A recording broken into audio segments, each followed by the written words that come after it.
Boa noite a todos. Com grande alegria que a gente começa mais uma reunião do NEP Gesiel. Hoje, iniciando mais uma perícope dentro do capítulo 11 ainda de Mateus, a perícope que leva o nome de Descanso da Alma. E, antes da gente iniciar, a nossa querida Lenise vai fazer a nossa prece de abertura. Então, mais uma vez sintonizados com as esferas superiores, através dos nossos sentimentos, rogamos a Deus que nos inspire, que nos auxilie no trabalho dessa noite, para que possamos abrir os nossos canais do entendimento, abrir os nossos corações, para podermos aprender praticando tudo que tem ensinado, Senhor. Lembrando sempre do que diz para nós: faze isso e viverás.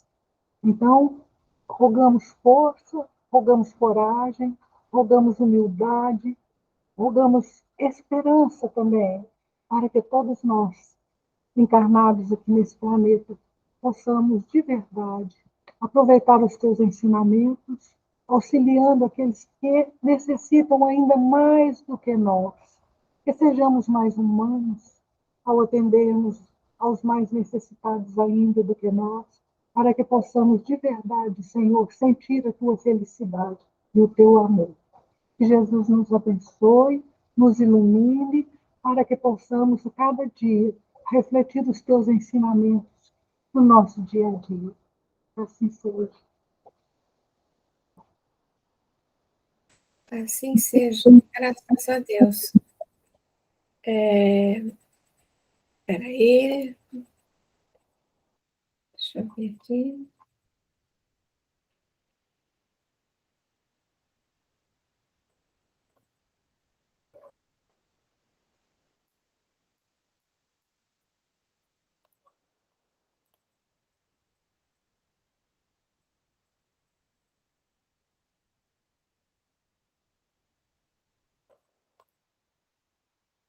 Pronto. Então, hoje iniciamos outra perícope. É uma perícope pequenininha, que aí a gente encerra o capítulo 11 de Mateus. Aí a gente volta lá para... Podia voltar para terminar a carta de Filipenses, né? Que a gente não terminou, né, Walter? Falta um capítulo nosso só, mas vamos lá. Então, essa passagem aqui, ela... Espera só um instante.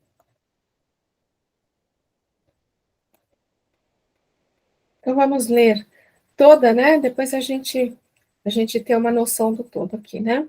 Então, vamos lá. Então, em Mateus, leva o título de Descanso para a Alma. Está em Mateus e está em Lucas, né? Naquele tempo, Jesus, respondendo, disse: Eu te louvo, Pai, Senhor do céu e da terra, porque ocultaste essas coisas dos sábios e inteligentes e as revelaste aos infantes. Sim, Pai, porque assim foi do teu agrado. Todas as coisas me foram entregues por meu Pai, e ninguém conhece o Filho senão o Pai, e ninguém conhece o Pai senão o Filho, e aquele a quem o Filho quiser revelar. Vinde a mim todos os cansados e sobrecarregados, e eu vos darei descanso. Tomai sobre vós o meu jugo e aprendei de mim, porque sou brando e humilde de oração, e encontrareis descanso para vossas almas, pois o meu jugo é suave e o meu fardo é leve. Tem algumas notinhas do Haroldo, mas eu vou deixar para ler as notinhas depois, quando a gente estiver analisando o mesmo versículo, tá? E em Lucas, o trecho que corresponde leva o nome de A Alegria de Jesus, tem um título diferente, né? Essa é a tradução do Haroldo, tá? Nessa mesma hora exultou e com o Espírito Santo e disse: Eu te louvo, Pai, Senhor do céu e da terra, porque ocultaste essas coisas dos sábios e inteligentes e as revelaste aos infantes. Sim, Pai, porque assim foi do teu agrado. Todas as coisas me foram entregues por meu Pai, e ninguém conhece quem é o Filho senão o Pai, nem quem é o Pai senão o Filho, e aquele a quem o Filho quiser revelar. E voltando-se para os discípulos, em particular, disse: Bem-aventurados os olhos que veem o que vedes. Pois eu vos digo que muitos profetas e reis quiseram ver o que vedes e não viram, ouvir o que ouvis e não ouviram. A gente nota uma diferença meio grande, né? De um para outro. Principalmente aqui nos dois últimos, né? Voltando-se para os discípulos em particular. Bem-aventurados os olhos que veem o que vedes. Pois eu vos digo que muitos profetas reis quiseram ver o que vedes e não viram, ouvir o que ouvis e não ouviram. Voltando lá, no final ele fala sobre o descanso da alma realmente, né? Aqui no 28, do 28 ao 30, né? Tá? Então, só para ter uma ideia aí do todo, né? Do que a gente vai ver, e vamos começar com o primeiro. Então, comparando, então, Mateus e Lucas, né? Naquele tempo, Jesus respondendo disse: Eu te louvo, Pai, Senhor do céu e da terra, porque ocultaste essas coisas dos sábios e inteligentes e as revelastes aos infantes. E aqui é quase que a mesma coisa, né? Nessa mesma hora exultou e com o Espírito Santo, o Espírito Santo não tem aqui no outro, né? E disse: Eu te louvo, Pai, Senhor do céu e da terra, porque ocultaste essas coisas dos sábios e inteligentes e as revelaste aos infantes. Com relação às notinhas, aqui naquele tempo, um ponto no tempo, um período de tempo, tempo fixo, definido, oportunidade. Então, a gente entende por essa nota aqui que naquele tempo, a princípio pode parecer assim, no tempo de Jesus, né? Mas ele diz aqui na nota que não é bem isso. É como ele fala aqui, um tempo determinado, oportunidade, né? Um tempo definido. Ou seja, por essa nota aqui, não sei se vocês entendem isso, né? Eu entendo que Jesus achou que aquele momento era um momento propício. Então, é naquele momento, naquele tempo que ele achou mais adequado, vamos dizer assim, ele falou o que ele falou aí, né? Pelo menos foi assim que eu entendi. O louvo, ele fala em confessar publicamente, reconhecer, admitir, concordar, prometer, consentir, exaltar, enaltecer, louvar, agradecer. Acho que mais ou menos bate com o que a gente tem hoje, né? E os infantes, infante, criancinha, criança bem jovem, metaforicamente, nécio, iniciante, não instruído, simples. Ou seja, não é só a criança em si, né? Mas aquele que é pouco instruído, vamos dizer assim, ou bem jovem, quando ele fala que iniciante, não instruído, simples. Então, na verdade, somos quase todos nós. E aqui do lado de cá, em Lucas, algumas notinhas também, né? Quando ele fala exultou, regozijar-se, exultar, estar cheio de alegria, comumente utilizado no contexto de festa religiosa ou culto. O louvo aqui é praticamente a mesma coisa que ele colocou aqui. A mesma coisa, né? E o infante também é a mesma coisa, a mesma nota que ele colocou ali. Certo? Na verdade, em Lucas, esse versículo aqui tem mais um pedacinho, né? Porque, olha, ele termina assim: e sim, Pai, porque assim foi do teu agrado. Mas isso aqui em Mateus está no segundo versículo, né? Ó, no 26, sim, Pai, porque assim foi do teu agrado. Então, eu deixei de lado esse finzinho aqui para a gente comentar junto com o Mateus. Tá? Então, muito bem. O que quem gostaria de dar um pontapé inicial aí?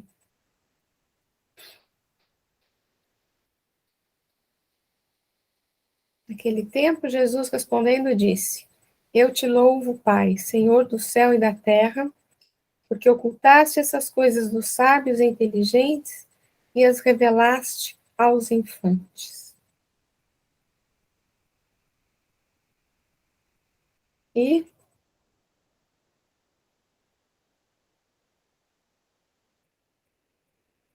eu acho que aí, quando ele fala dos infantes, primeiro ele tá dizendo para quem que ele veio, né? E quem estava preparado, mais preparado, para receber os ensinamentos que seriam trazidos ou que estavam sendo trazidos. Por quê? Porque os sábios e os inteligentes eram providos de muito orgulho, de muita vaidade e presos na época dele, né, de Jesus, a formalismos, a atitudes apoteóticas que ainda mais enobreciam e enalteciam as suas vaidades e os seus orgulhos. Então, quando ele fala infante, e aí você deu a explicação, né? O nécio, o iniciante, o não instruído, tal, são as pessoas mais simples mesmo.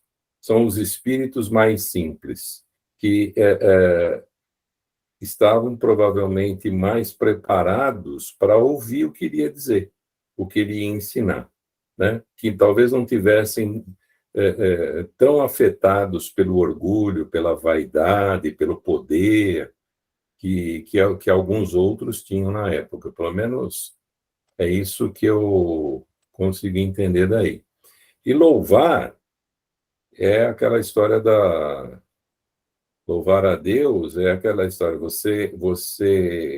louvor está exatamente em você cumprir, né, o que Deus estabelece para a gente, né? Quer dizer, esse é o louvor. Ele não vem só através da prece, ele vem através das nossas atitudes, da nossa coerência, né, da nossa renúncia às coisas terrenas,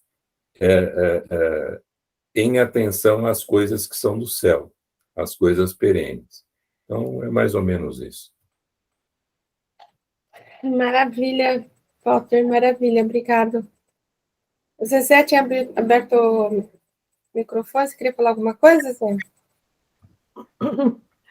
Eu achei interessante, porque em Mateus, né, Jesus respondendo, né, quer dizer, é uma ação diferente de exultar, né, que está em Lucas, né? Quer dizer, ele estaria,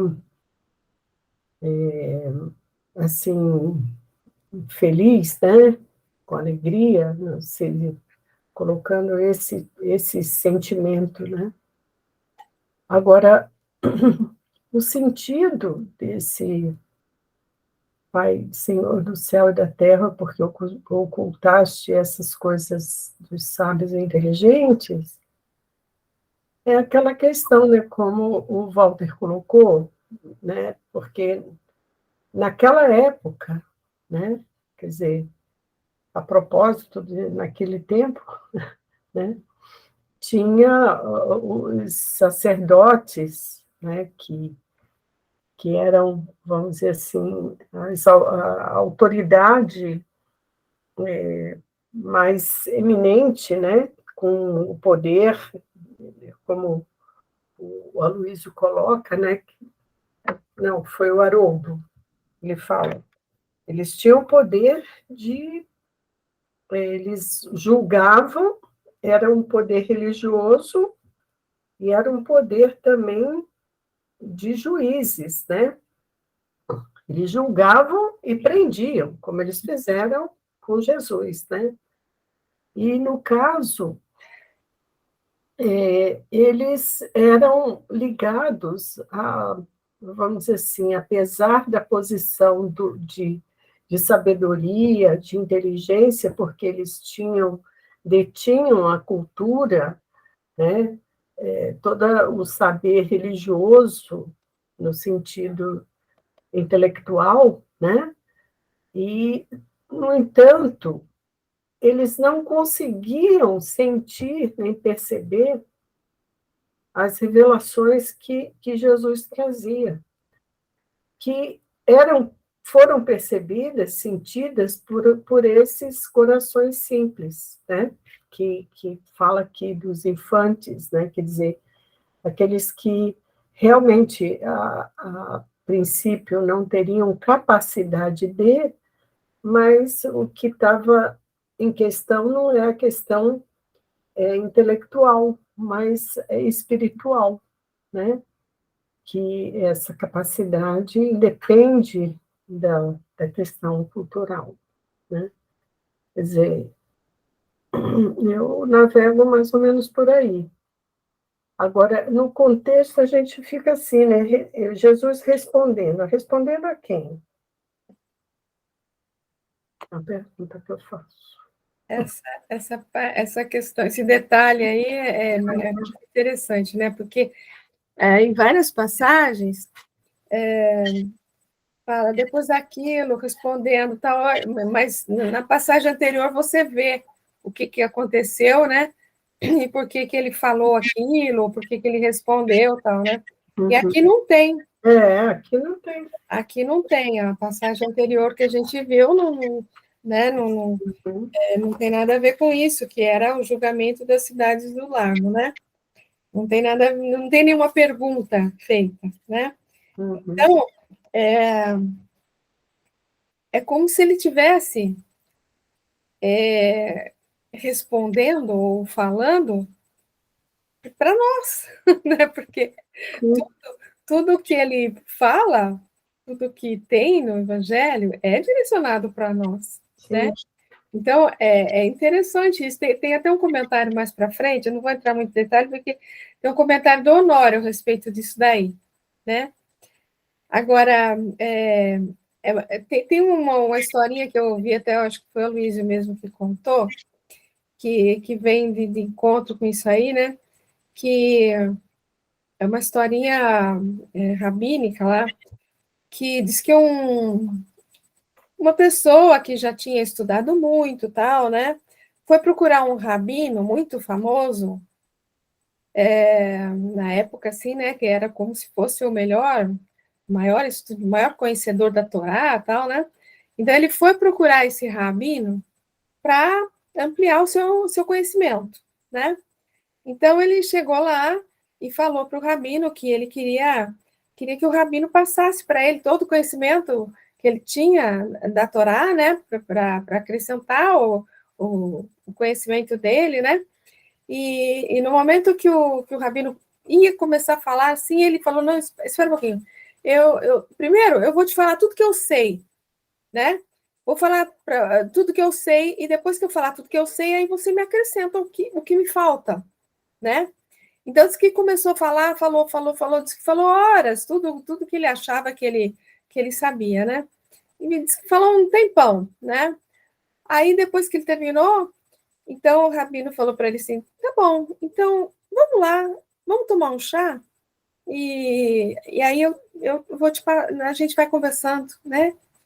Então tá, disse que foi lá, sentaram, né?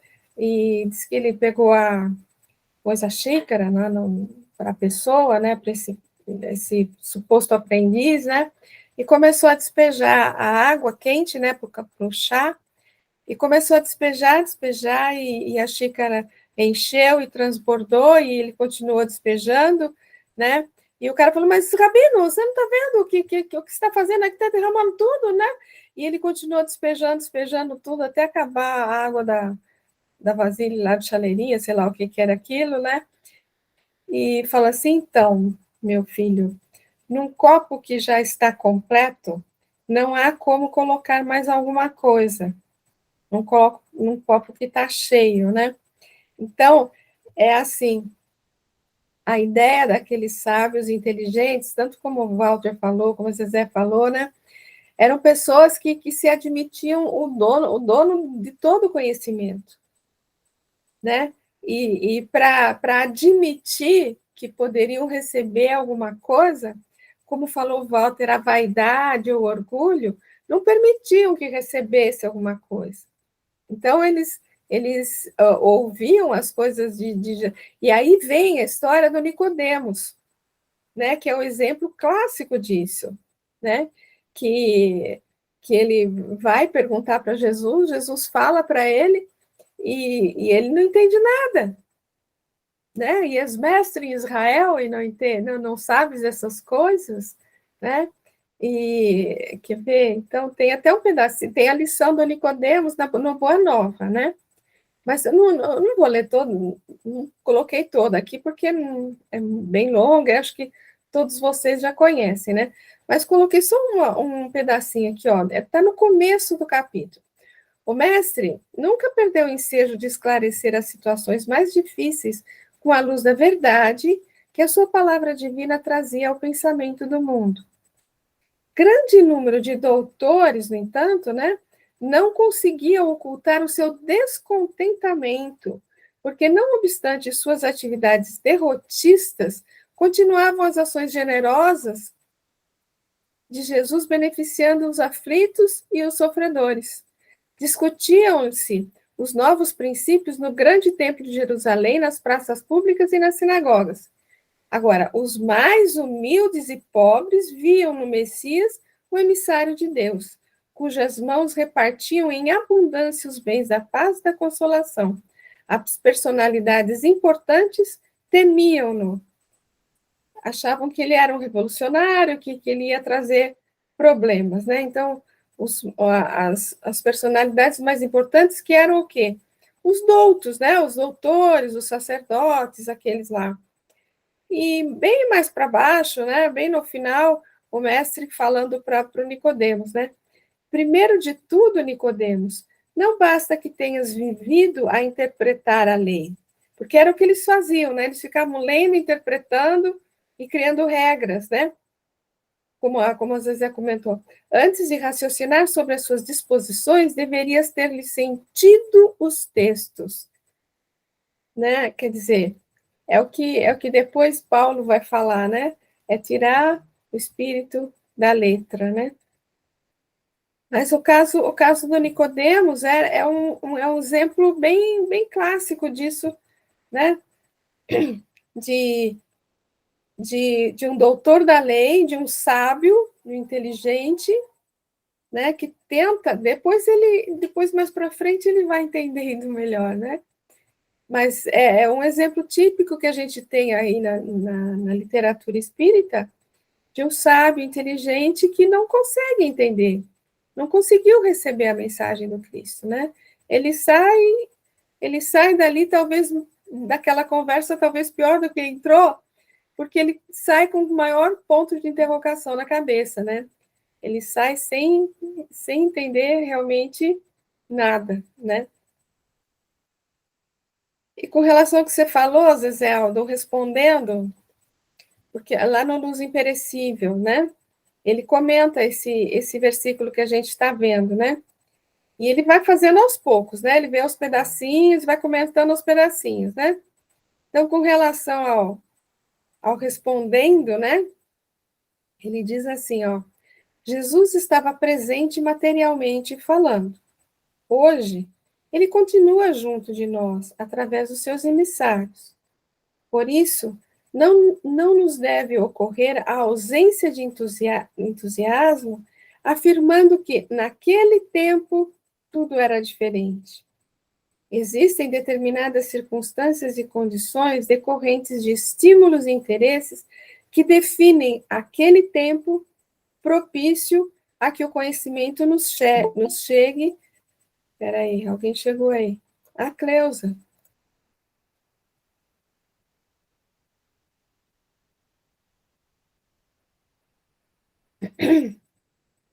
Acho que ela não entrou ainda. Entrou. Boa noite, Cleusa. Boa noite, querida. Que bom. Estamos no comecinho ainda. Que bom. Então, só recapitulando para você, a gente está vendo o versículo 25, que é o que está escrito aqui em pretinho, ó. Naquele tempo, respondendo Jesus, disse: Graças te dou, ó Pai, Senhor do céu e da terra, que ocultaste essas coisas dos sábios e entendidos e as revelastes aos pequeninos. Então, a gente estava lendo aqui um trecho do livro Luz Imperecível, do Honório, que ele vai analisando os trechinhos, né? Então, ele comentando aqui o respondendo de Jesus, né? Porque Jesus está respondendo o quê? Não tem como, pelo Evangelho, entender se alguém fez alguma pergunta para ele. Não tem nada anterior que diga qual foi a pergunta, né?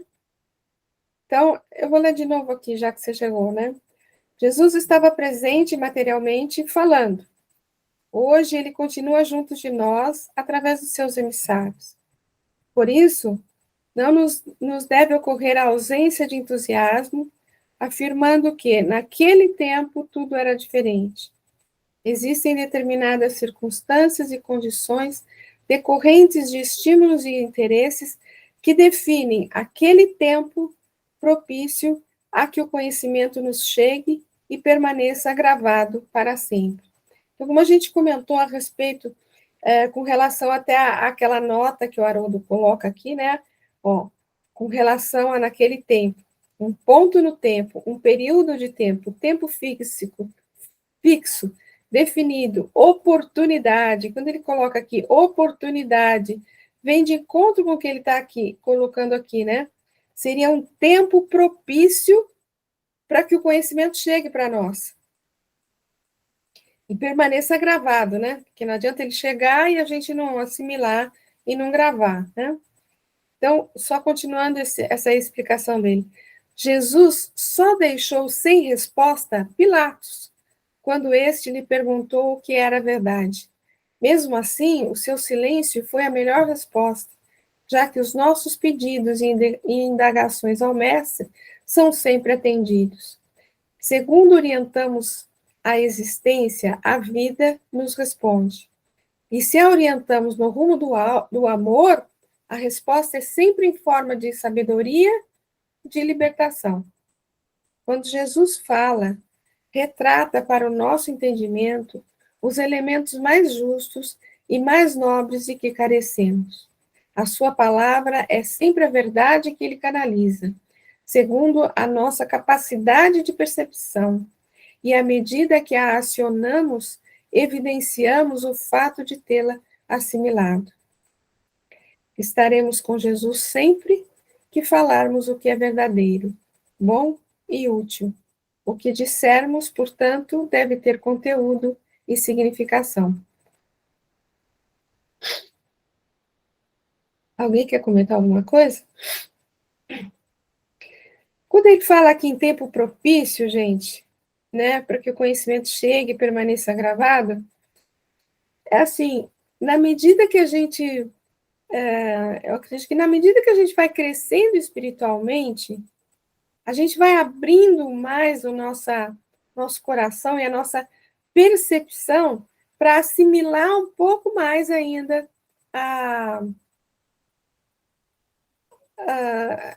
assim, assimilar esse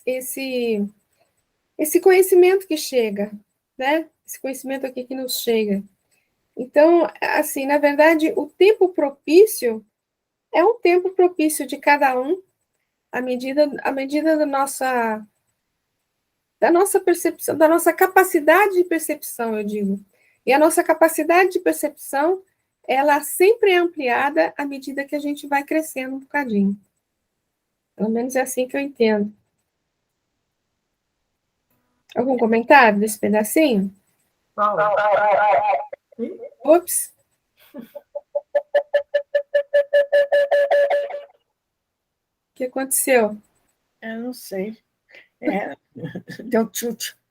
E é ampliada sempre sobre a mesma coisa, né? Quer dizer, a mesma situação que a gente vai tendo uma percepção cada vez mais alargada daquele mesmo texto. Exatamente. Porque na segunda vez que a gente lê, a gente já cresceu um pouquinho, né? A gente já cresceu um pouquinho. Então, a gente assimila mais e encontra coisas naquele texto que a gente não tinha encontrado numa leitura anterior, né? Eu coloquei até, foi lá no estudo do André Luiz, eu sem querer eu topei com um vídeo do Arthur falando, esqueci qual era o tema, meu Deus do céu. Esqueci, mas ele cita o Asclépios, né? Asclépios? Asclépios do Obreiros, né? Do capítulo 3 de Obreiros, que ele vem, quer dizer, um espírito de alta envergadura, né? Puro no que diz respeito à crosta terrestre, e quando ele vai responder a pergunta, ele traz aquele pergaminho lindo, maravilhoso, com o Evangelho lá escrito. Na realidade, no pergaminho, as palavras sábias eram as palavras exatamente que a gente tem aí à disposição no Evangelho, né? As palavras de Jesus. Nem me lembro se é de Jesus, do Velho ou do Novo Testamento, mas acho que era do Novo. Do Novo Testamento. Do Novo. Agora, o interessante é dizer, quer dizer, ele comentando que no dia a gente conversou, na aula até a gente conversou, o quanto nós ainda não sabemos, nós outros, né? Ainda não entendemos do Evangelho, não apreendemos o Evangelho que ele se faz ainda necessário para o nosso aprendizado. Sim. Por isso ele teria trazido, né? E trazido a resposta está no Evangelho, né? Além disso, o Arthur fala do próprio Asclépios, quer dizer, um ponto de vista, quer dizer, olhando o lado do Asclépios, onde ele mesmo, quer dizer, quanto mais evoluído ele mais aquele texto passa a ter novos significados para ele. Então, aquilo vai sendo cada vez mais ressignificado, porque ele vai ampliando. Então, aquele texto, apesar de um estado evolutivo muito grande, ainda era muito atual, porque a capacidade dele de percepção alargada dava para descobrir naquelas mesmas palavras que nós temos aí à nossa disposição, né, outras nuances que nós não percebemos. Com certeza. Zezé, você queria falar alguma coisa? Vamos ver se... Não tem problema duplicidade aí, sem problema. Eu acho que... Está vendo? Eu vou tentar tirar a outra imagem sua, tá? Vamos ver se eu consigo fazer isso. Se você sumir, você entra de novo, tá? Pronto. Melhorou? Agora deu certo. Então vai. Gente, sumiu tudo da tela e eu não acho o outro. Aí eu fui entrar de novo, estava dando eco. Tem problema. Mas você queria comentar alguma coisa aquela hora? Não, eu queria falar que eu ouvi, né, o que você leu do Honório, tudo, e deu para... eu acho que atende, né, o que a gente estava falando, né, o que é esse respondendo, né? Isso.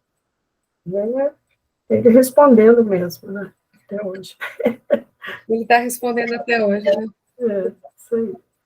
Lenise, você queria falar, querida? Sim, eu queria falar um pouquinho.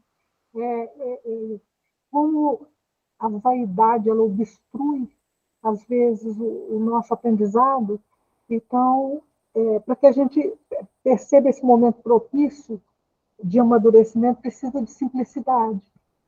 Então, essa simplicidade, porque tem muitas pessoas simples que são capazes de servir, de amar, mas tem cientistas também que são pessoas boníssimas, Então, Jesus não está, eu acredito que ele não está desfazendo da cultura e nem da inteligência, mas sim essa vaidade que permeia a maioria das pessoas. E para que a gente possa tirar o espírito da letra, do que ele fala, desse momento próprio, é necessário a simplicidade, a humildade, realmente, para que a gente possa captar e ficar com aquilo, fazer parte do nosso patrimônio no dia a dia. Era isso que eu queria falar. Perfeito. Não, com certeza Jesus não tá desmerecendo, vamos dizer assim, sei lá, desvalorizando a sabedoria, o conhecimento de forma alguma, né? Mas quando ele fala ali os sábios e entendidos, é mais na questão de, até como o Walter colocou no começo, né? Daquele cara que é muito vaidoso e que não admite que ele possa ter alguma coisa que ele ainda não sabe, vamos dizer assim, né? Então, a gente realmente não pode levar o pé da letra de forma alguma, porque senão Jesus estaria condenando o conhecimento, a ciência, né, o desenvolvimento, e não é isso de forma alguma mesmo. Né? Tá certo, você tem razão. Mais alguma coisa com relação a esse trechinho aqui? Senão a gente vai para o outro pedacinho. Paulo, eu gostaria de falar uma coisinha sobre isso aí, porque no próprio prefácio, né, do livro Obreiros da Vida Eterna, Emmanuel discorre sobre a questão da filosofia ao longo do tempo, né, vamos dizer assim, em que detinham saber, né, a teologia que era, desculpe, dentro da teologia que detinha o saber, eram os teólogos que eram os sacerdotes, né, que sabiam ler e conheciam a Bíblia, e etc. e tal. E, no entanto, correu todos esses séculos, e até hoje nós lutamos e vivenciamos esse desafio que é a morte, né, em que a teologia não conseguiu dar uma resposta realmente eficaz para a humanidade, né, em que a humanidade consiga lidar com esse tema de forma,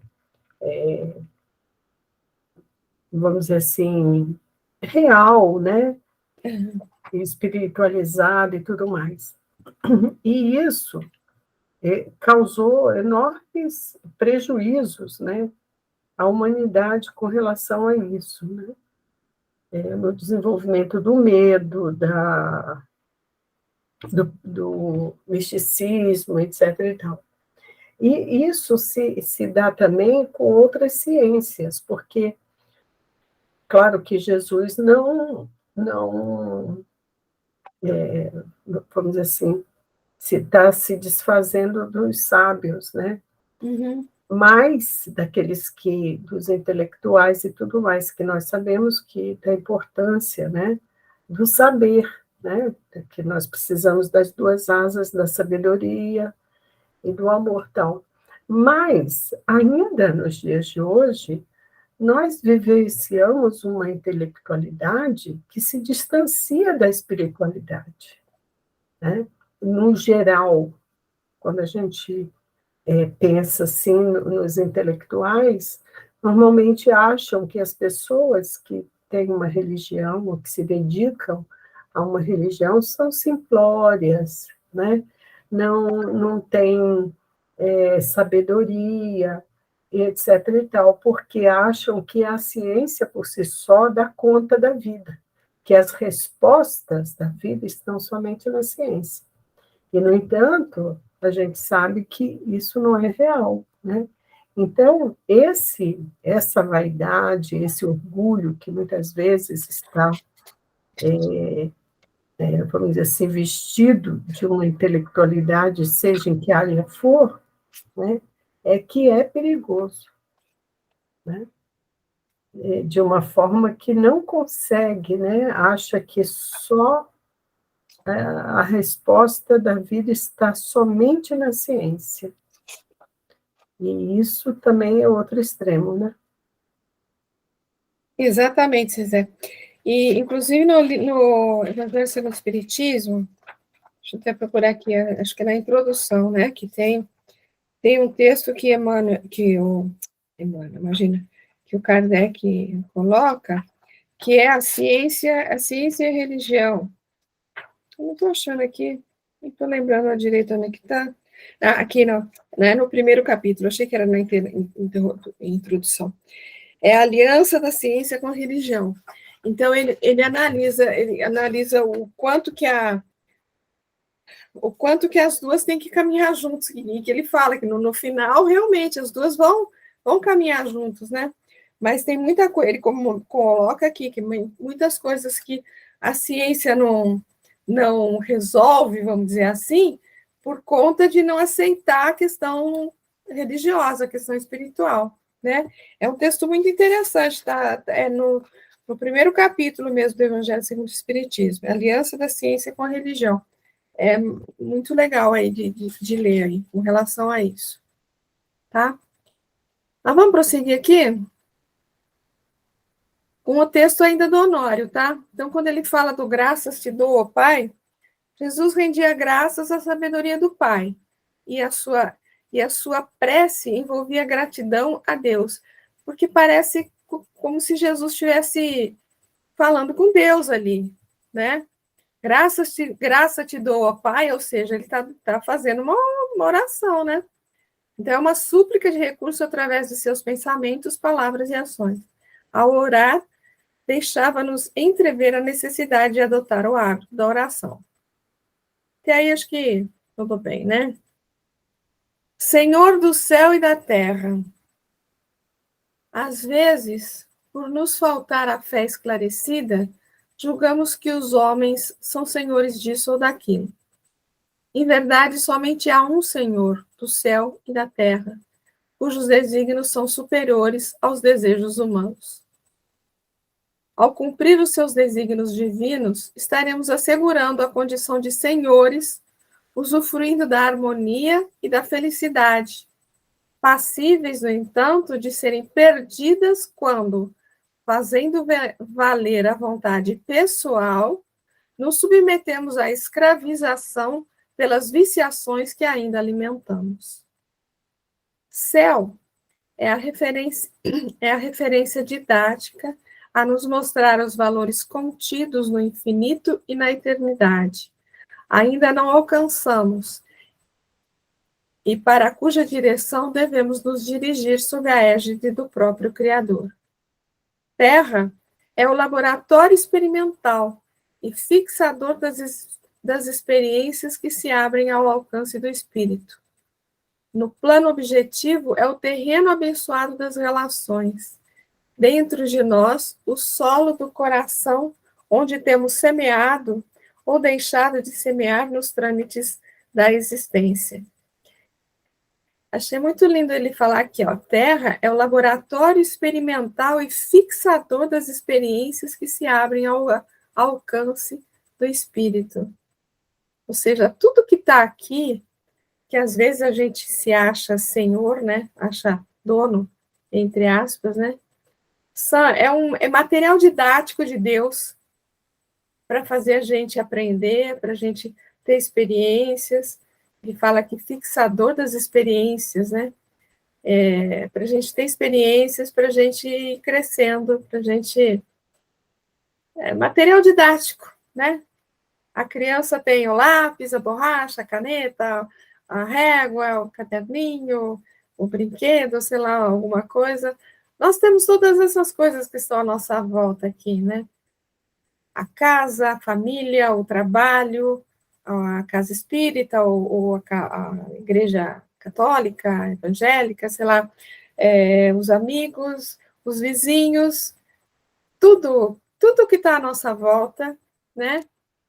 É material didático para a gente aprender, para a gente ter experiências e para a gente, como ele fala aqui, né? O plano objetivo é o terreno abençoado das relações, né? Porque seguir a vontade de Deus tem tudo a ver com a maneira como a gente se relaciona, tanto com as pessoas como com as coisas, na verdade, né? É a nossa ação aqui. Comentários? Não.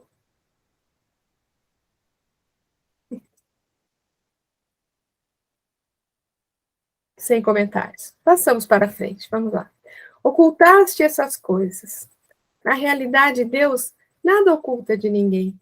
Contudo, a pessoa só encontra o que polariza na atenção, esforço e perseverança, dentro da faixa evolutiva que já tenha atingido. É o que a gente estava comentando, né, um pouco antes. Todos os conhecimentos que Jesus nos trouxe e continua trazendo pelos seus emissários, inclusive pelo Espírito da Verdade, os quais dão uma nova dimensão à vida, permanecerão ocultos se a criatura não se munir de humildade, como estava falando a Lenise, né? Daí o sentido alegórico, muitas vezes presente na sua mensagem. Reconhecendo a nossa carência e evidenciando a disposição de aprender, os véus que nos separam do conhecimento vão sendo descerrados. É o que a gente estava comentando no começo, né? Conforme a gente vai subindo um degrauzinho, você consegue enxergar mais longe, né?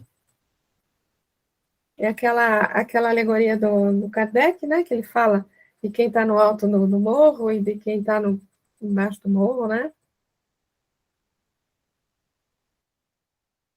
Comentários? Seguindo? Tem aquela historinha também do, do camarada que foi incumbido de, com uma pequena lamparina, entrar dentro de um quarto escuro e fazer a limpeza, né? Aí ele entrou, pôs a lamparina, foi procurando, foi tirando o que ele enxergou, saiu. Terminei. Ah, terminou, então tá bom. Agora eu vou te dar uma vela. Você vai entrar com a vela lá dentro e vai ver se está tudo limpo. Aí ele entrou com a vela, tem um pouquinho mais de luz, e ele percebeu que não estava tudo limpo. Aí ele limpou. Aí saiu. Aí, terminei. Não, você não terminou. Agora eu vou te dar uma lanterna. E você vai entrar lá dentro e vai ver se está tudo limpo. E assim vai. Foi aumentando a luz, e cada vez que aumentava a luz, ele conseguia perceber que ainda tinha sujeira lá dentro. Então, qual foi o resumo dessa historinha? Assim somos nós. Né?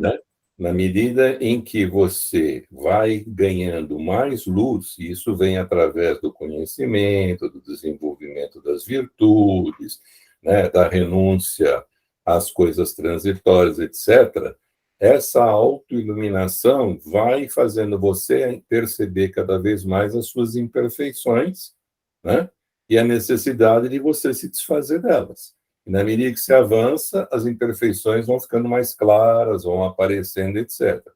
E isso tem tudo a ver, esse caminho tem tudo a ver com a história da humildade.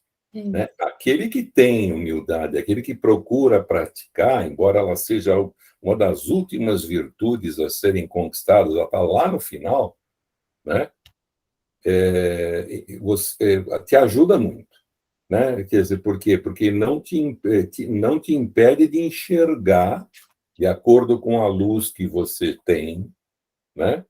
As imperfeições que você carrega e ter a oportunidade de modificá-las, porque é o que você leu aqui há pouco no outro texto. A vida é um laboratório, a Terra é um laboratório.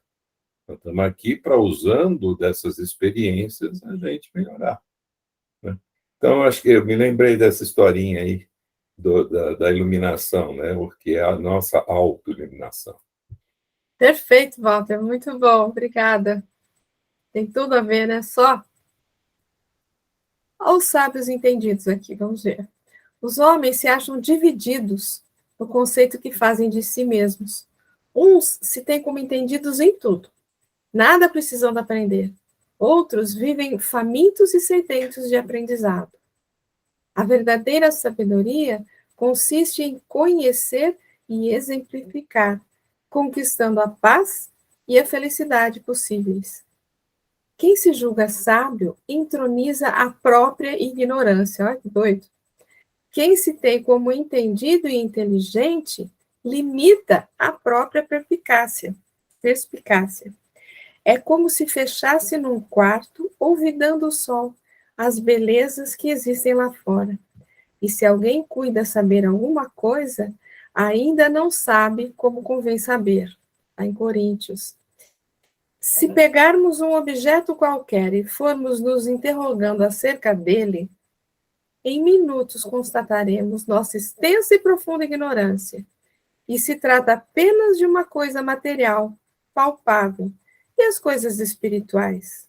O orgulho é deplorável cegueira. Quer dizer, né, nesse pedacinho aqui, a gente lembra bem do Nicodemos, né? A gente lembra bem do Nicodemos. Eu já assisti o miudinho, falei assim, cara, deixa eu ver, eu achei que eu chegar tarde, né? Falei assim, deixa eu ver qual é o capítulo, deixa eu assistir o miudinho, o que ele falou, pelo menos eu não entro tão alienada, né, na reunião. Aí ele contou uma lenda oriental, japonesa, eu acho, não sei se você ouviu. Acho que eu contei no começo do rabino que despeja o chá. Bom, então não ouvi. Então é isso. Então, é essa aí. Então, aí realmente aí, ó. Caiu o chá, né? Não cabe mais nada. Quem sabe tudo não cabe mais nada, né? É isso aí. É de Sócrates a frase, né? Aquela famosa, né? Só sei que nada sei, né? Só sei que nada sei. Claro que tinha a sabedoria que ele tinha, né? E a gente via isso, né? Quando o Chico Xavier dizia que ele era um cisco, ele realmente se sentia. Porque se nós fôssemos perceber a grandeza, né, do universo, se a gente conseguisse perceber, a gente vai ficar evidente o quanto nós somos um cisquinho mesmo no universo, né? Pois é. Menos que um cisco, né? Porque se Chico era um cisco, imagina que nós somos um milionésimo de cisco. Então. Eu só queria fazer uma observação nisso que a Zezé está falando, que quando a gente, por exemplo, aqui entre nós, a gente conversando sobre isso, tal, refletindo, dá para entender, né, a mensagem que vem. Agora, eu me preocupo um pouco quando eu ouço isso, por exemplo, numa palestra, para pessoas que estão começando, etc., e dizer que a gente é um cisco, pode soar como uma coisa assim, vocês são insignificantes. Aí eu saio de um extremo e vou para o outro, né? E aí aquele problema da autoestima. Eu ouvi em tal lugar que eu sou um cisco perto do universo, quando na verdade cada um de nós tem uma importância relativa dentro do universo, né? Cada um de nós é responsável por um pedacinho da obra divina. Na medida em que eu me melhoro e contribuo para que as coisas melhorem ao meu redor, eu estou contribuindo para a felicidade geral e para o bem geral, né? Isso que eu estou falando, Zezé, entenda bem, isso não é uma crítica ao que você falou, não. É que só me ocorreu isso, quer dizer, a gente dizer o que a Zezé está dizendo dentro de um estudo como esse aqui, para mim faz todo sentido, concordo com ela em gênero, número e grau. Quer dizer, isso não podemos entender que nós somos os donos da cocada preta. Então, menos, meu filho, né? Agora, eu tenho visto algumas coisas assim, em grupos em que isso não fica bem explicado, entendeu? Então, aquela história, em vez de levantar a autoestima da pessoa, aí eu afundo mais, né? Eu afundo mais. Quer dizer, é aquela história que você sai de um extremo e acaba parando no outro. Era só essa observação. Ao mesmo tempo que Jesus, né? Que nós somos deuses, né? Ele nunca desfez de ninguém, né, Zezé? Ele nunca desdenhou de ninguém. Não. Agora, é assim, o lance todo é assim, é esse lance do Sócrates, né?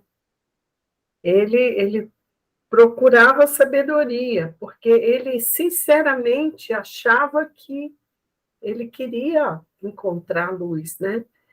Então, ele tinha, é isso que fala, inclusive, naquele outro trecho que a Val, no último parágrafo daquele trecho que fala, porque quando a gente chega ao ponto de achar que a gente sabe tudo, ou que a gente é tudo, a gente entra num campo perigosíssimo, né? Que realmente vai nos levar ao orgulho, à vaidade.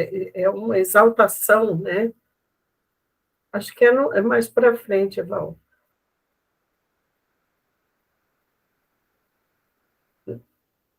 Aqui. Reconhecendo a nossa carência e evidenciando a disposição de aprender, quer dizer, reconhecendo a nossa carência, né? Porque a gente realmente não sabe de nada, né? À medida que a gente vai conhecendo alguma coisa, falando, nossa, eu não sei nada, né? Mas aí você tem disposição de aprender, né? Aí você consegue, esse véu, ele vai se abrindo, né? À medida que nem eu adorei essa historinha aí né? Começa com o quê? Com Marina? Uma lamparina. com a lamparina. Gostei. Depois vai para a vela, depois para a lanterna. E eu gostei dessa demais. Porque aí você vai realmente abrindo, né? Para a sua capacidade. Agora, quando a gente fala de humildade, né? E assim, quem conheceu Chico, ele era a humildade pessoa, mas ao mesmo tempo era grandioso, né? E todo mundo reconhecia a grandeza dele por ele se sentir pequeno, né? Assim, diante da divindade, diante de todo o universo, né? E porque essa capacidade de passar esse tipo de coisa somente aos grandes, né? Espíritos que vêm, né? E conseguem passar essa mensagem, né? De tocar o coração nesse sentido. Porque a gente é um misto, né? De orgulho, vaidade, humildade muito pouca, né? Nós somos, apesar de, como falou Paulo, né? Graças a Deus, já somos o que somos, né? É isso aí. Denise?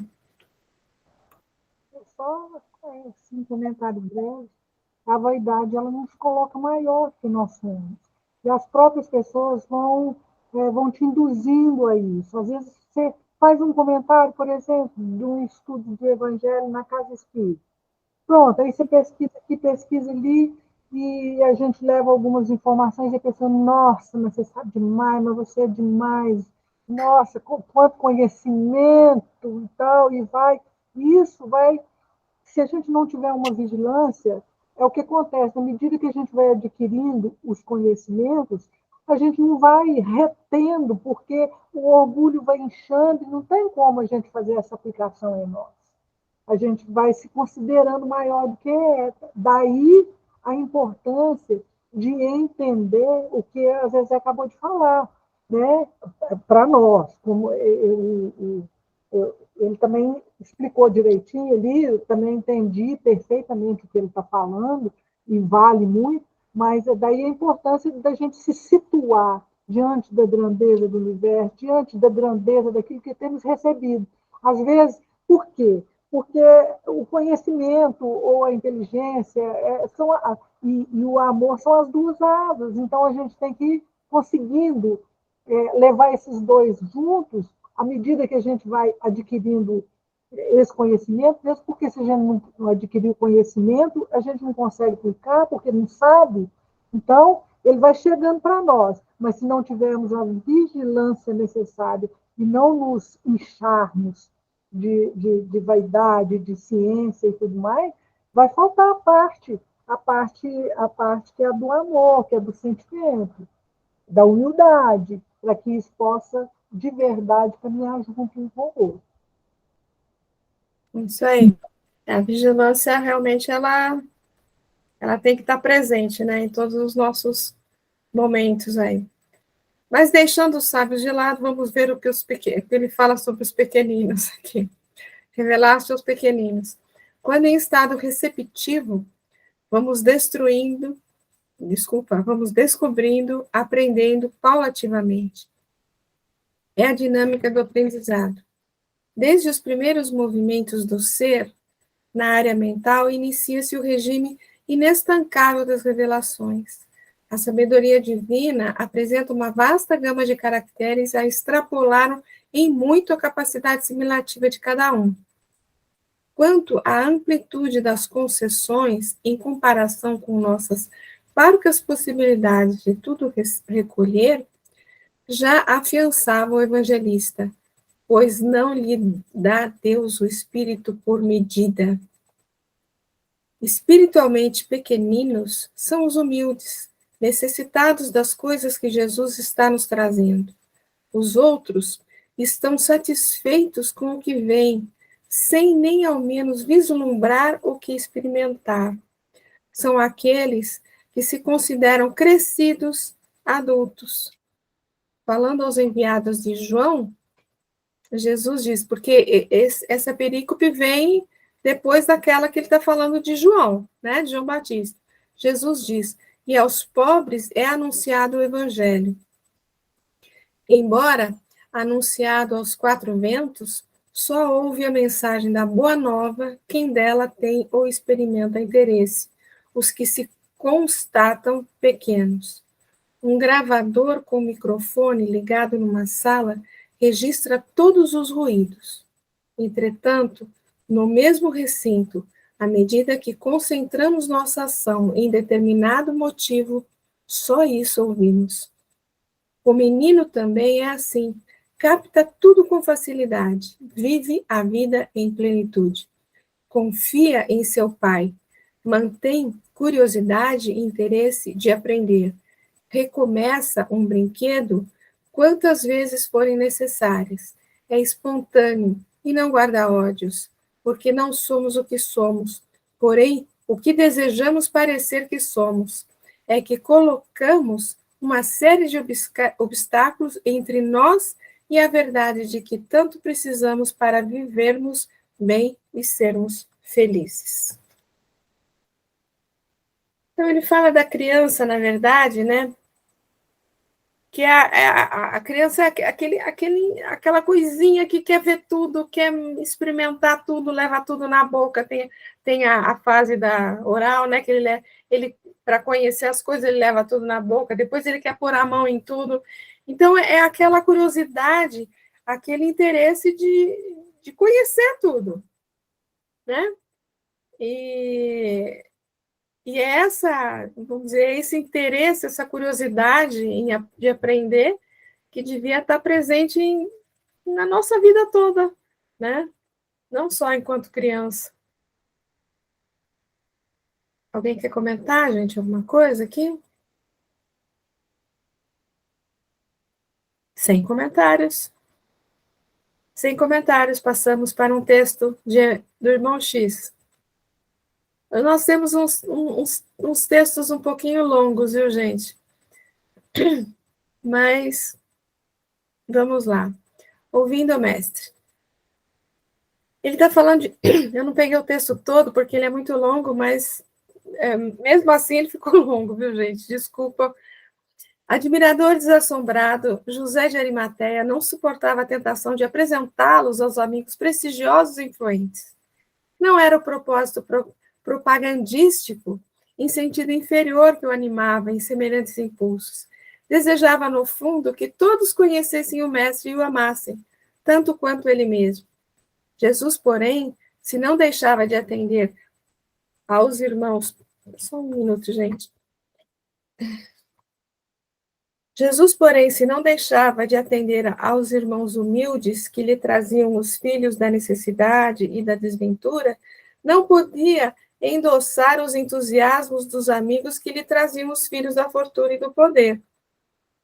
Conta-se que, certa vez, quando se abeirava do lago em companhia de Simão Pedro, do radioso crepúsculo de Cafarnaum, eis que lhe aparece José de Arimateia, de súbito, fazendo-se acompanhar de 3 amigos que, pela vestimenta, denunciavam a condição de áulicos imperiais.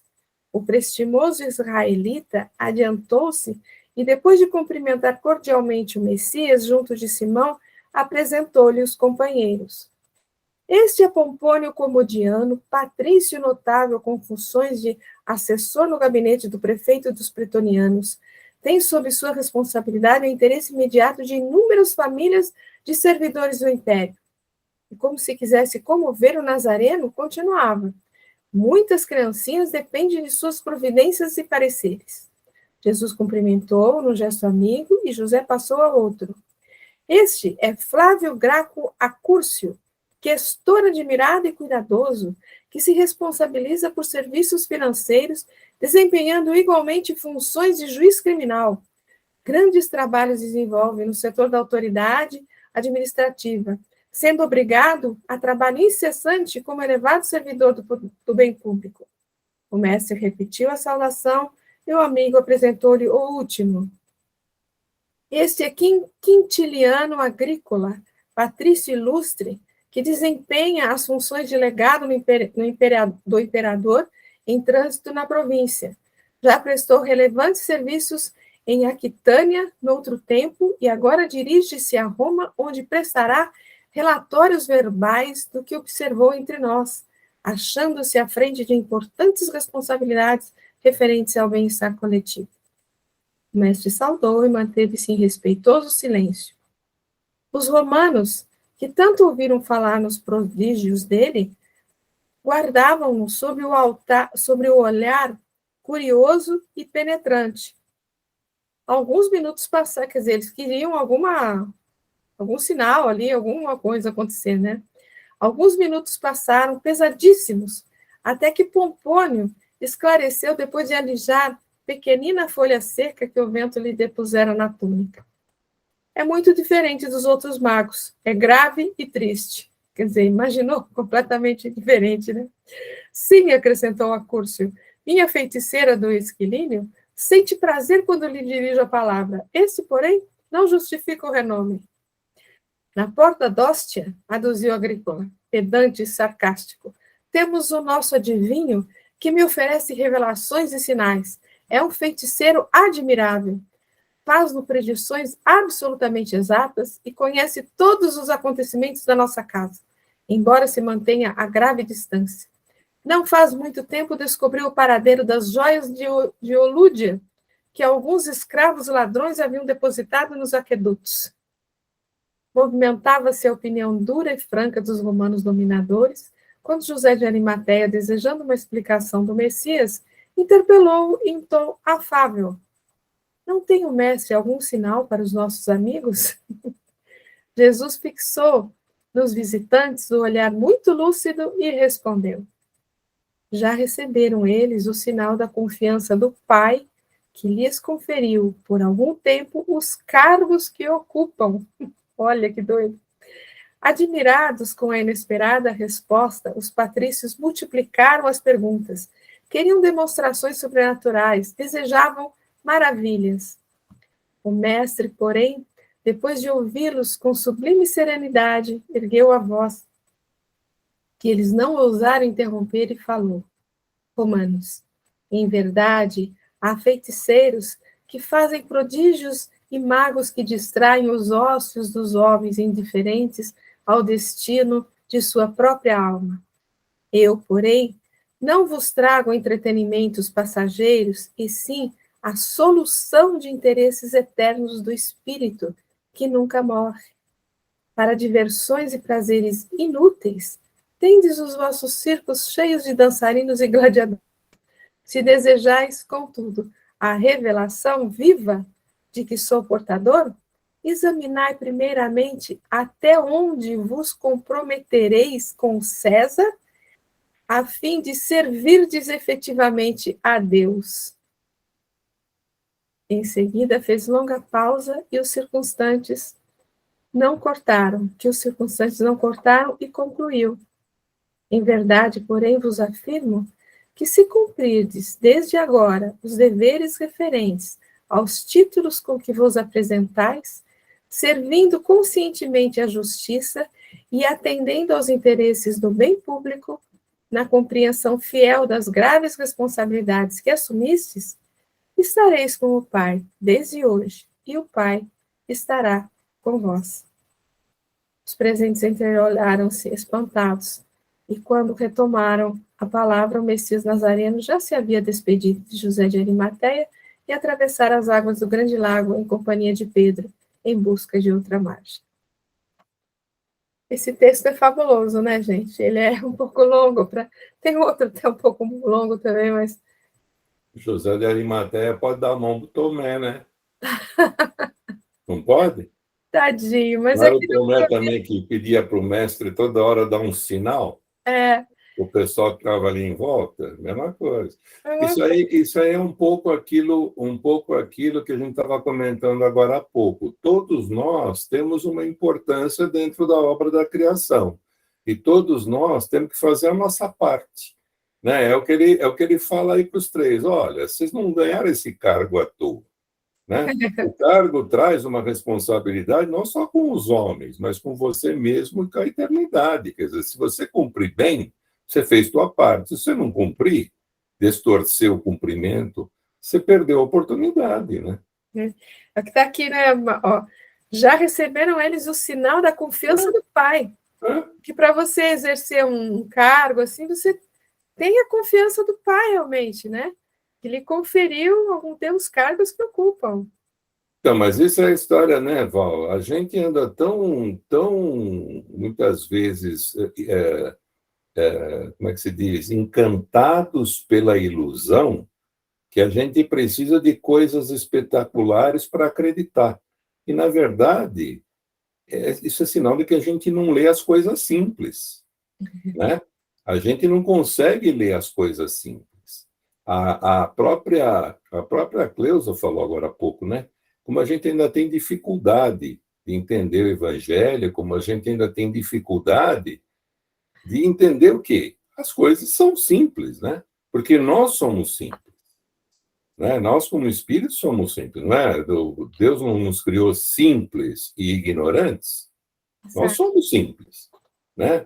E a vida é simples. Para quem? Para aqueles que conseguem ler a vida. Para aqueles que não conseguem, que se perdem na ilusão, na pomposidade e tal, precisa dessas coisas, precisa de espetáculo, precisa de grandiosidade, precisa construir as coisas pelo telhado, começar a casa pelo telhado, né? Porque aí sim, aí eu me satisfaço, aí eu acredito.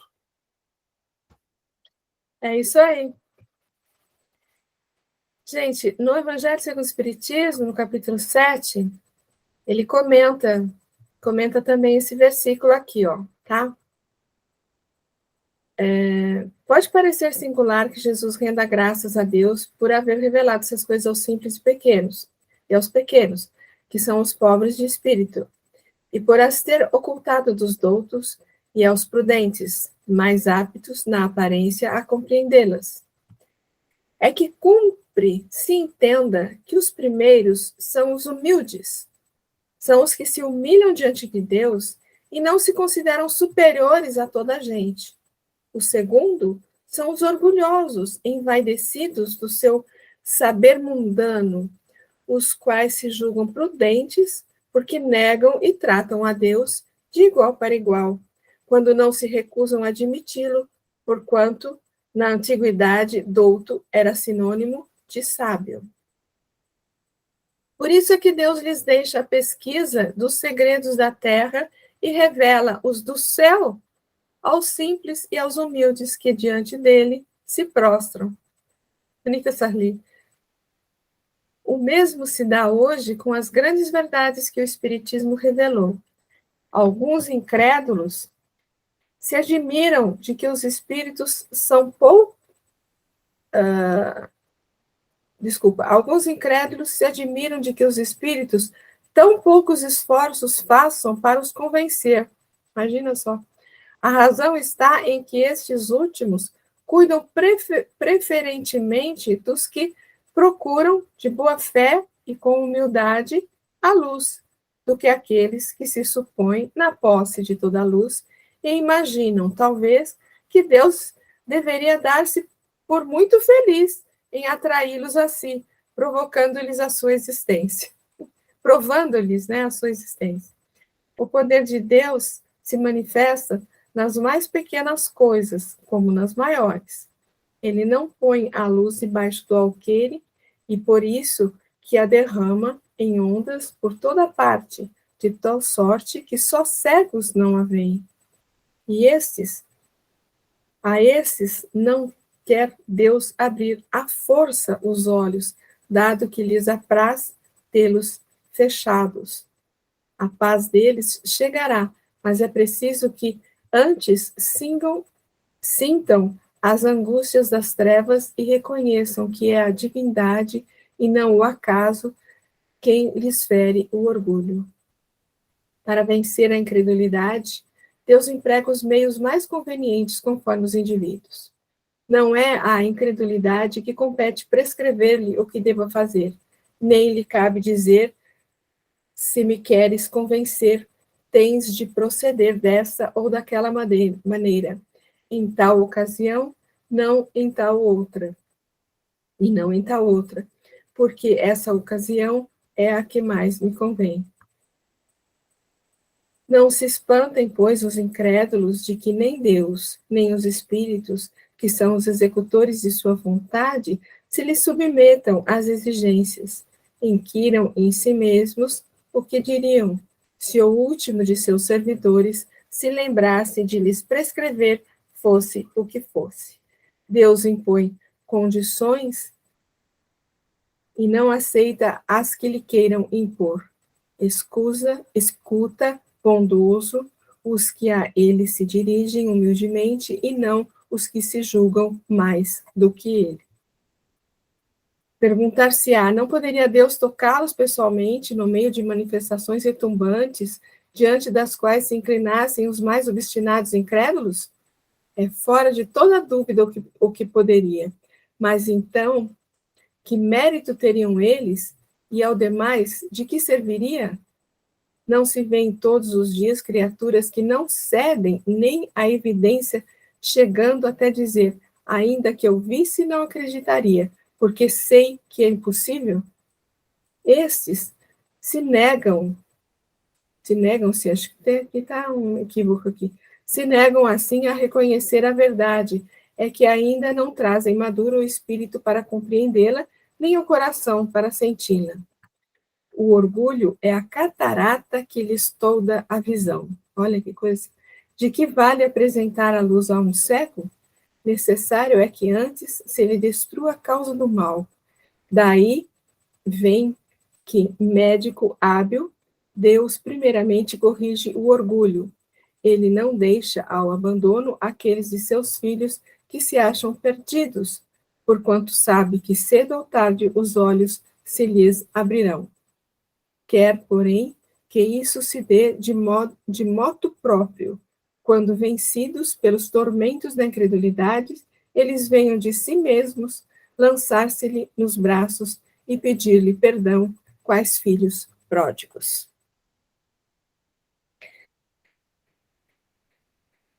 Kardec fala tudo, né? Eu já li aquelas frases que aparecem, né? Diz assim: para aquele que crê, o impossível é uma questão de tempo, Legal. né? É. E é bem isso mesmo, né? É uma questão de tempos. E aí é uma explicação muito legal, né, Val? Por que os espíritos não interferem, né? porque somos nós que temos que andar, não tem jeito. Né? Não, Deus já pega a gente pela mão o suficiente, né? Mas quem tem que caminhar somos nós. Tá? Esse texto é legal para explicar isso. Kardec é Kardec, né? É perfeito, né? Muito bom, né? Ele pergunta por que Deus não pode tocar pessoalmente, né? Para resolver, transformar esses incrédulos, né? Que ele poderia, claro que ele poderia. Mas e o mérito, né? Onde é que fica? Que é exatamente o que você está falando, né? A gente que tem que estar aqui, né? Então, que mérito teriam eles? Aí tem a questão da porta estreita, né? A porta estreita, a gente passa devido ao nosso esforço, né? A nossa boa vontade, não é isso? Gente, teríamos mais alguns textos aqui, mas eu vou só ler esse daqui, que também é o Irmão X, que é um texto bem interessante. Candidato intelectual. Conta-se que Jesus, depois de infrutíferos entendimentos com doutores da lei em Jerusalém, acerca dos serviços da Boa Nova... Ai, tá complicado aqui hoje, espera um pouquinho só. Da Boa Nova, foi procurado por um candidato ao novo reino que se caracterizava pela profunda capacidade intelectual. Recebeu o mestre cordialmente e, em seguida, às interpelações do futuro aprendiz, passou a explicar os objetivos do empreendimento. O evangelho seria a luz das nações e consolidar-se-ia à custa da renúncia e do devotamento dos discípulos. Ensinaria aos homens a retribuição do mal com o bem, o perdão infinito com a infinita esperança, a paternidade celeste que expandiria para todos. Judeus e gentios converter-se-iam em irmãos, filhos do mesmo Pai. O candidato inteligente, fixando no Senhor os olhos arguciosos, indagou. Aí as perguntas do sábio, né? A que escola filosófica obedeceremos? Às escolas do céu, respondeu complacente o divino amigo. E as perguntas choveram improvisadas. Quem nos presidirá a organização? Quem vai ser o chefe, né? Nosso Pai Celestial. Em que bases aceitaremos a dominação política dos romanos? Nas do respeito e do auxílio mútuos. Na hipótese de sermos perseguidos pelo sinédrio em nossas atividades, como proceder? Desculparemos a ignorância quantas vezes for preciso. Qual o direito que competirá aos adeptos da revelação nova? O direito de servir sem exigências. O rapaz arregalou os olhos aflitos e prosseguiu indagando. Em que consistirá desse modo o salário do discípulo? Na alegria de praticar a bondade. Estaremos arregimentados num grande partido? Seremos em todos os lugares uma assembleia de trabalhadores atentos à vontade divina. O programa permanecerá nos ensinamentos novos de amor, trabalho, esperança, concórdia e perdão. Onde a voz imediata de comando? Na consciência. E os cofres mantenedores do movimento? Quem vai sustear isso aí? Situar-se-ão em nossa capacidade de produzir o bem. Com quem contaremos de imediato? Acima de tudo, com o Pai. E na estrada comum, com as nossas próprias forças. Quem reterá a melhor posição no ministério? A hierarquia aqui, né? Aquele que mais servir. O candidato coçou a cabeça, francamente desorientado, e continuou ao fim da pausa. Que objetivo fundamental será o nosso? Respondeu Jesus sem se irritar. O mundo regenerado, enobrecido e feliz. Quanto tempo gastaremos? O tempo necessário. De quantos companheiros seguros dispomos para o início da obra? Desculpa, está repetido aqui. Dos que puderem compreender-nos e quiserem ajudar-nos. Mas não teremos recursos de constranger os seguidores à colaboração ativa? Quer dizer, como que você vai convencer o povo, né? No reino de Deus não há violência. Quantos filósofos, sacerdotes e políticos nos acompanharão? Em nosso apostolado, a condição transitória não interessa, e a qualidade permanece acima do número. Qual os diplomas necessários, né? Nenhum, né? Só boa vontade. A missão abrangerá quantos países? Todas as nações. Fará a diferença entre senhores e escravos? Todos os homens são filhos de Deus. 26 aqui. Em que sítio se levantam as construções de começo? Aqui em Jerusalém? No coração dos aprendizes. Os livros de apontamento estão prontos? Sim, quais são? Nossas vidas. O talentoso adventício continuou a indagar, mas Jesus silenciou, sorridente e calmo. Após longa série de interrogativas, sem resposta, o afoito rapaz inquiriu ansioso: Senhor, por que não esclareces? O Cristo afagou-lhe os ombros, inquietos, e afirmou: Busca-me quando estiveres disposto a cooperar. E assim dizendo, abandonou Jerusalém na direção da Galiléia, onde procurou os pescadores rústicos e humildes, que realmente nada sabiam da cultura grega ou do direito romano, mantendo-se, contudo, perfeitamente prontos a trabalhar com alegria e a servir por amor, sem perguntar. Irmão X. Acho fantástico esse texto, gente. Mas olha, eu acho que a gente para por aqui. Teria até outro aqui, mas eu ponho no grupo lá para vocês, porque senão a gente avança muito no horário. Mas é isso, meus amigos. É isso aí. Ué, quem caiu aí? Zezé que caiu. Muito bem. Então, semana que vem a gente prossegue, capítulo 20, no versículo 26. E alguém quer fazer algum comentário, gente? Tem comentários? Então, nós vamos encerrando aqui por hoje, agradecendo aí a colaboração de todos os comentários que foram maravilhosos, agradecendo a Jesus por mais essa oportunidade de estarmos aqui reunidos em torno da sua palavra, que possamos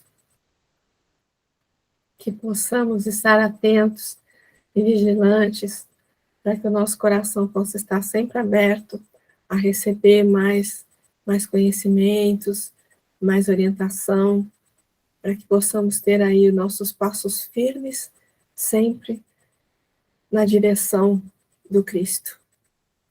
Esteja conosco, Mestre querido, agora e sempre. Até a próxima semana, se Deus assim o permitir. Tchauzinho para todo mundo.